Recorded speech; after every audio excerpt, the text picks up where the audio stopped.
Grade 9 Homeroom Guidance, Quarter 1, Module 2, Conquering the Clouds of Challenges. Homeroom Guidance, Grade 9, Quarter 1, Module 2, Conquering the Cloud of Challenges. Gabay sa magulang tagapag-alaga. Isinulat ang module na ito upang gabayan ang mag-aaral na maging mapanuri sa mga pagsubok na kanyang nararanasan at kung paano niya pinagtagumpayan ang mga ito ng may tatag, sigla at saya. Pag-aaralan din sa module na ito ang mga epekto ng iba't ibang epektibong gawi sa pag-aaral o study habits. Dinisenyo ito para sa distance learning o alternatibong pamamaraan ng pagkatuto na hindi nangangailangan ng pisikal na presensya sa paaralan, bilang tugon sa direktiba na pagkansela ng face-to-face class dulot ng pandemyang COVID-19. Maaaring may mga pagkakataon na hihingin ng mag-aaral ang inyong patnubay sa pagsunod sa mga tagubilin, pagsagot sa mga tanong sa bawat bahagi ng mga gawain at maging sa pagkakaroon ng mga kakailanganing materyales base sa nakatakdang gawain. Hinihiling ng kagawaran ang inyong suporta upang matagumpay niyang maisakatuparan ang mga gawain. Makatutulong ang araling ito upang hubugin ang kanyang kabutihan na tanggapin ang pagkakaiba-iba ng bawat tao sa katangian, kakayahan, damdamin at pananaw. Tiyakin na sasagutin niya ang bawat bahagi ng module ng tapat. Kinakailangan din ang long folder na magsisilbing portfolio ng mag-aaral sa homeroom guidance. Dito isisilid lahat ng gawaing natapos sa bawat bahagi ng module. Tiyaking ito ay magpapasa sa petsa at oras na itinakda ng kanyang gurong tagapayo.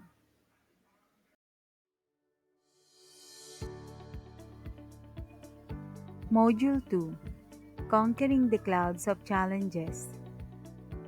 Learning Objectives. At the end of the learning session, you are expected to 1. Identify the different challenges encountered in dealing with school activities and how these challenges were dealt positively. 2. Compare the pros and cons in utilizing the various study habits. And 3. Share insights on performing daily tasks in school. Period. Week 2. Suggested total time allotment 60 minutes.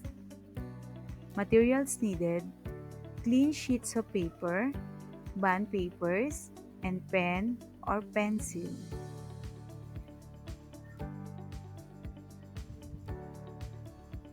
Introduction. Clouds come floating into my life, no longer to carry rain or usher storm, but to add color to my sunset sky.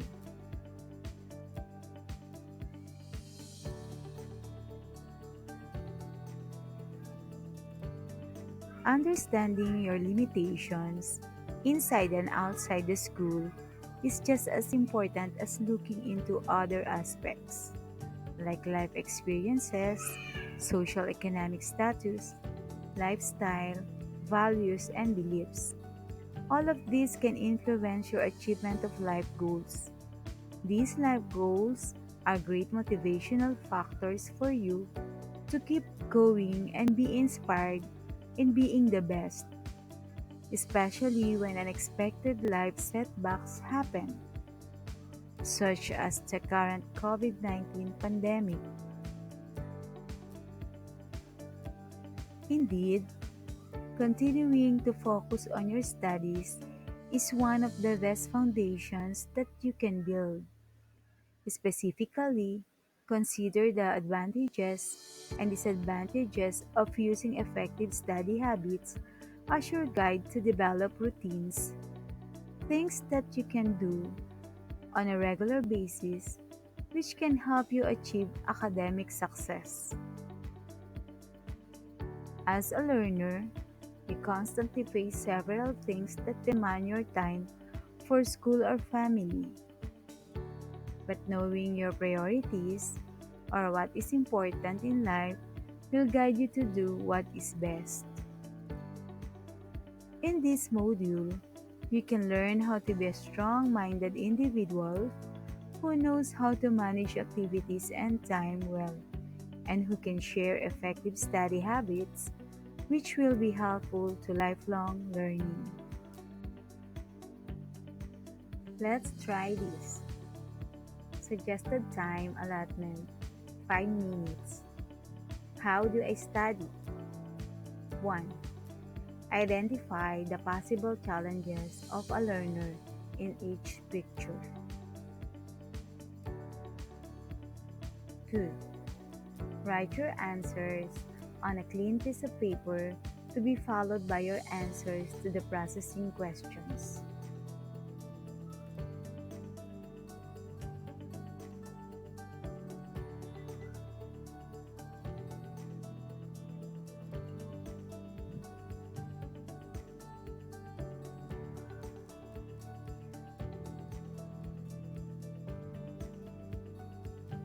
Processing questions. 1. What is the most challenging situation for you in the pictures? 2. Among the challenges presented, where can you relate the most? Why? 3. How do you overcome and deal with it positively?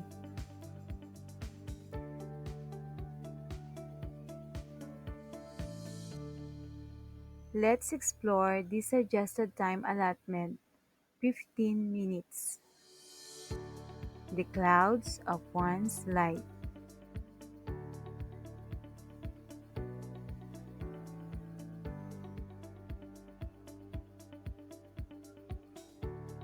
Pick the different challenges written in the clouds that you have encountered or are facing right now. Then, copy the table below on a sheet of paper or bond paper and write your answers, including your answers to the processing questions.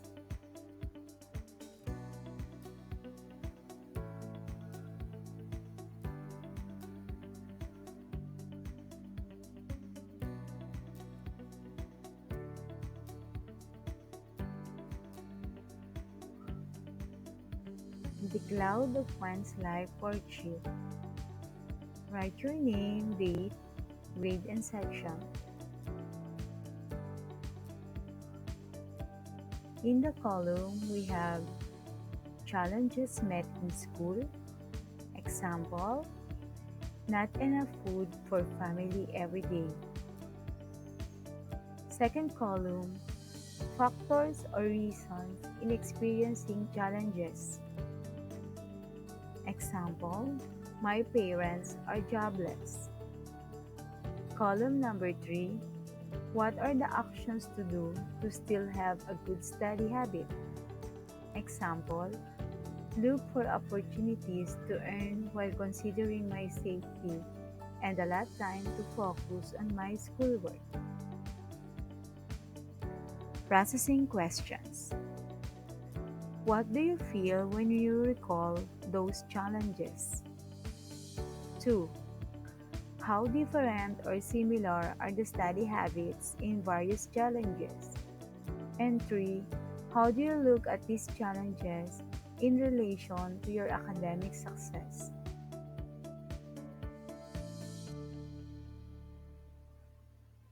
Next activity, keep in mind.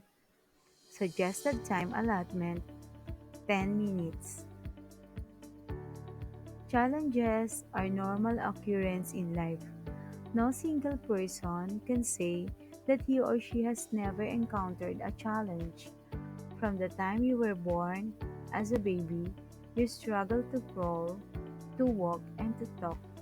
As a toddler, you struggle to contain your tantrums when you did not get what you wanted. As you added years in your life, you began to notice that the challenges you experienced became more varied, complex, and difficult than before. This health crisis situation that we are experiencing is a challenge in itself. We sometimes struggle to remember and apply all the necessary health and safety protocols from authorities. We struggle to avoid going to places if it is not necessary. We struggle to find safe ways to keep in touch with family, friends, and loved ones while observing physical distancing. Even the learning setup is a challenge not only for you but for your classmates, parents, family members, teachers, and friends as well. Thus, everyone experiences challenges even before COVID 19. Could you imagine a life without challenges? A life where you don't have to ever overcome any challenge at all. Regardless of its kind, we must constantly equip ourselves with ways on how we can rise above these challenges and deal with it positively. We have to develop effective study habits for the attainment of exemplary performance not only in school but in life later on. Below are the suggested strategies or ways to help you achieve academic success.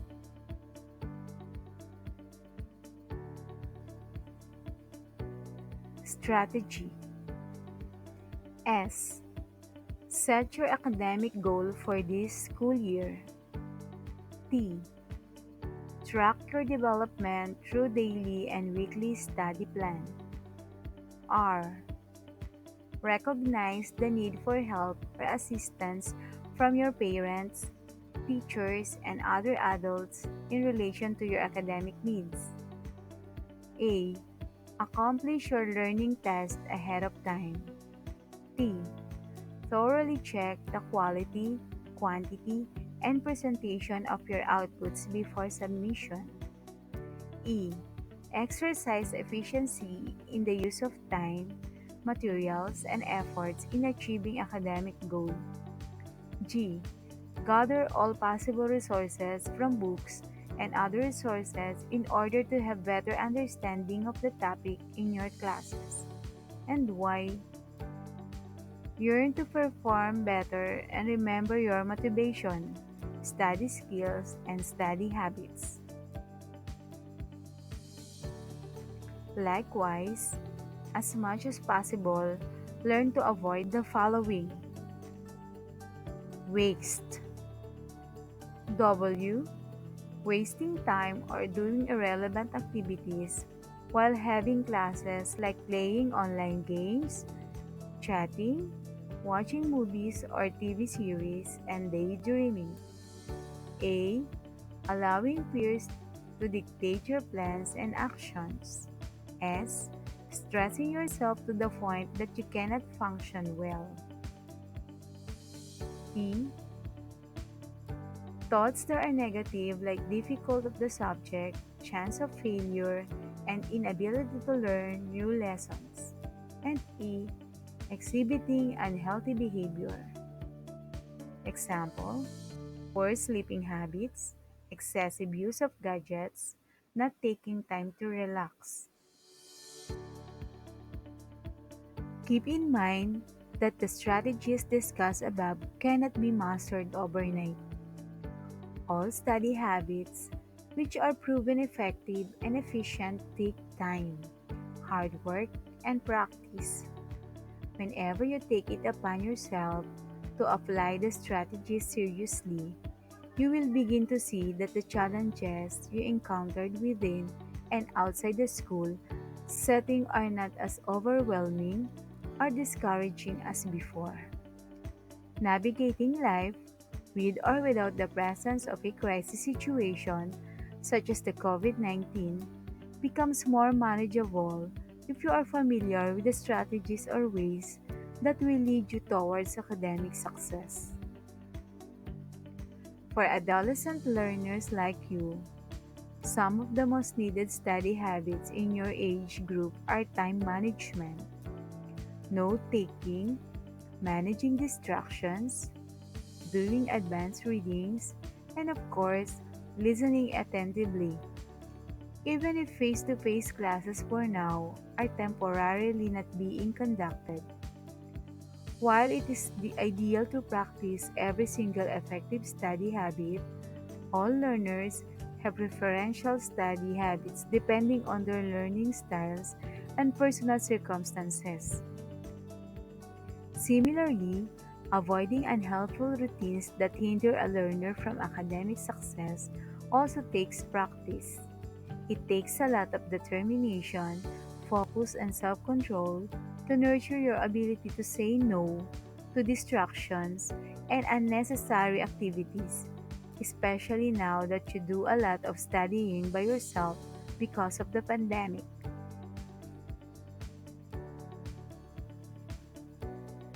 Next activity, you can do it.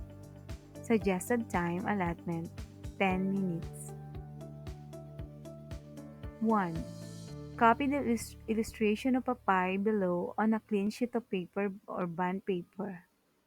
2. List down your expectations before the start of school year 2020-2021 as well as the things that happened during the first month of classes. Next activity. What I have learned. Suggested time allotment 9 minutes. Sentence completion. On a clean sheet of paper or bond paper, complete each sentence below by writing the best phrase that applies. Select your answers from the boxes. Good study habits, self-esteem, take a deep breath, activities, cramming, goals, focus, group study. 1. Blank. Relax and do not put extreme unnecessary pressure on yourself during your lesson. 2. One way of having good study habits is to avoid blank. It is better to review your notes ahead of time and study slowly but surely in a span of days than study everything in one go. 3. Set a specific blank that you can integrate in your routine. Consistency is one way of having good study habits. 4. Having blank can be of immense help to students in acquiring knowledge and skills. 5. Good study habits also boost blank, especially during exams and tests. 6. Some people learn better when they join a blank. 7. Each study session has its own blank. These may come in many forms such as memorizing vocabulary, solving problems, or reading a whole chapter. 8.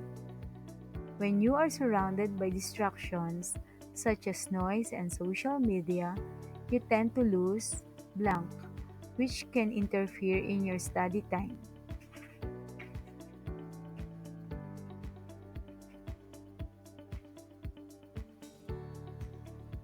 Next activity. Share your thoughts and feelings. Suggested time allotment 10 minutes. Study habits, pros and cons. 1. Copy the following table on a clean sheet of paper or bond paper. 2.